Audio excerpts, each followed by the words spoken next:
As we mentioned at the top of the program, President Trump taped an interview with CBS News before his White House session with reporters today. In one exchange, he talked about both the Confederate flag and the number of white people killed by the police as compared to black people. President Trump, back in 2015, you said the Confederate battle flag belongs in a museum. Do you still believe that? All I say is freedom of speech. It's very simple. My attitude is freedom of speech. Very strong views on the Confederate flag. With me, it's freedom of speech. Very simple. Like it, don't like it, it's freedom of speech. Would you be comfortable with your supporters displaying the Confederate battle flag at political events? You know, it depends on what your definition is, but I am comfortable with freedom of speech. It's very simple. You understand why the flag is a painful symbol for many people because it's a reminder of slavery. Well, people love it, and I know people that like the Confederate flag, and they're not thinking about slavery. I look at NASCAR. You go to NASCAR, you had those flags all over the place. They stopped it. I just think it's freedom of speech, whether it's Confederate flags or Black Lives Matter or anything else you want to talk about. It's freedom of speech. Let's talk about George Floyd. You said George Floyd's death was a terrible thing. Terrible. Why are African Americans still dying at the hands of law enforcement in this country? And so are white people. So are white people. What a terrible question to ask. So are white people. More white people, by the way. More white people. Obviously, the second part of the president's answer deserves some context as far as police killings, according to a study published in 2018 by the American Journal of Public Health. Adjusted for population, black men are 3.5 times more likely to be killed by the police than white men. As you heard, the president displaying the Confederate flag as free speech. Perspective now from Bakari Sellers, CNN political analyst and author of My Vanishing Country, a new book, and David Axelrod, a former senior advisor to President Obama and a CNN senior political analyst. Bakari, when the President of the United States goes on national TV giving misleading information about police violence against black people in this country, making excuses for Confederate flags, I mean, I guess none of it is surprising.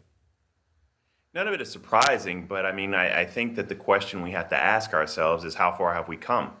And I think that's a question that the country literally has to sit back and ask themselves. How far have we come and where do we go from here? Those are two very simplistic questions, but when you hear the President of the United States and you hear his resolve to come down on the side and the legacy of white supremacy, I mean, the president is a white supremacist, you have to firmly believe that we have so far to go. And this is not new, and I don't want people to get outraged simply over the president's statement. He is hearkening back on a time of leadership like George Wallace, like Lester Maddox, like Bull Connor. He's going back to a time of Medgar Evers and Jimmy Lee Jackson and Goodman, Schwerner, and Cheney. And what the president doesn't understand is the history of this country. I firmly believe that the ignorance that the president of the United States displays and articulates day in and day out, it adds gasoline to the fire because his followers, there's 35% of the country that still adheres to absolutely everything he says. The president is a danger. He truly is a danger. And what people, and I firmly believe this, and people are going to chastise Bakari, me. what if though? Go ahead. Bakari, what though if the president actually, he doesn't read history, but you said he doesn't understand the history. What if he does understand the history and he's doing it because he understands the history? I mean, that's also a possibility, isn't it? I mean, it's a sickening possibility. Yeah, I don't give him that much credit. I mean, I believe the president to be racist. I believe the president to be a white supremacist. I do not believe that he is the architect of trying to espouse these racial ideologies and racial supremacist ideologies forward. I just think he's in this moment. He's using racism as a political currency. I think people around him, the Stephen Millers of the world, may be more like what you're talking about. But regardless, what I'm attempting to say is that this did not start with Donald Trump, and it's not going to end when he is rooted out of the White House. This is the underbelly of the United States of America, and this is something that we have to have a reckoning with, that we are having a reckoning with, and people have to understand that. David, I mean, it certainly seems like the president understands this is the underbelly of America and is very happy to play into it and play with it for his own ends.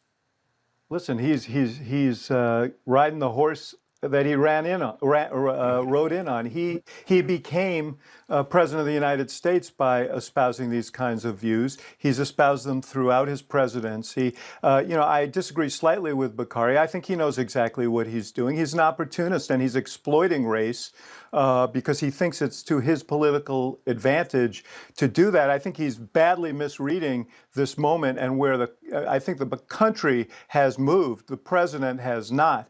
And if you look at polling, you see that overwhelming majority of Americans suggest that they feel he's off on this. They don't want to see the president of the United States pouring gasoline on the fire. And you can see it particularly in these suburban areas that he carried 4 years ago, where he's now losing by double digits. And this is part of the reason why people are uncomfortable with this tactic. But he believes that there is this, what he calls the silent majority, a term that we heard back 50 years ago, that support this kind of ideology, that support this sort of white supremacist rhetoric, and stand up for the Confederate flag, and that they will take him back to the White House. I'm sure he believes that.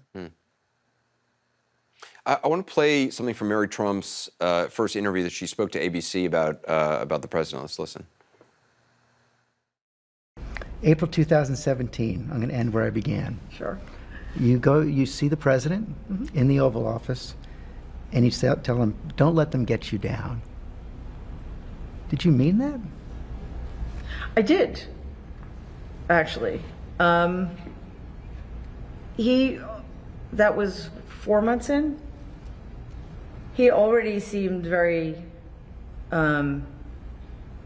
strained by the pressures. He'd never been in a situation before where he wasn't entirely protected from criticism or accountability or things like that. And I just remember thinking, he seems tired. He seems like this is not what he signed up for, if he even knows what he signed up for.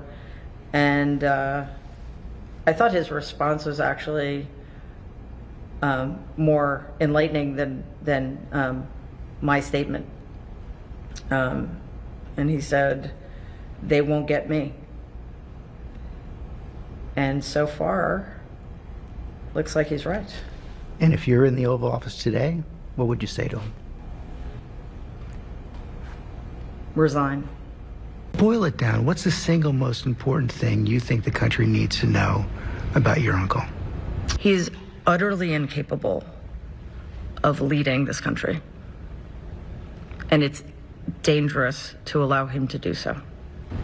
Based on what you see now or what you saw then? Based on what I've seen my entire adult life. Bakari, I mean, it's quite a story, obviously. Does any of it matter? I mean, is all this baked in? Is everybody's mind made up? No, I mean, I think that proves my point, though, Anderson. Like, we've known this. This is not anything new. It's not as if the president became racist yesterday. It's not as if he became incompetent, in 2019. This is the same person who rode down the escalators and called Mexicans rapists.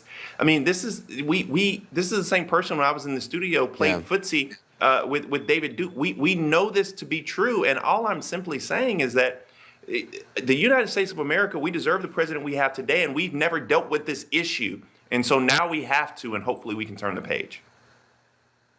Yeah, very quickly, David Axelrod, do you think this matters? I mean, this book will have an impact in any way?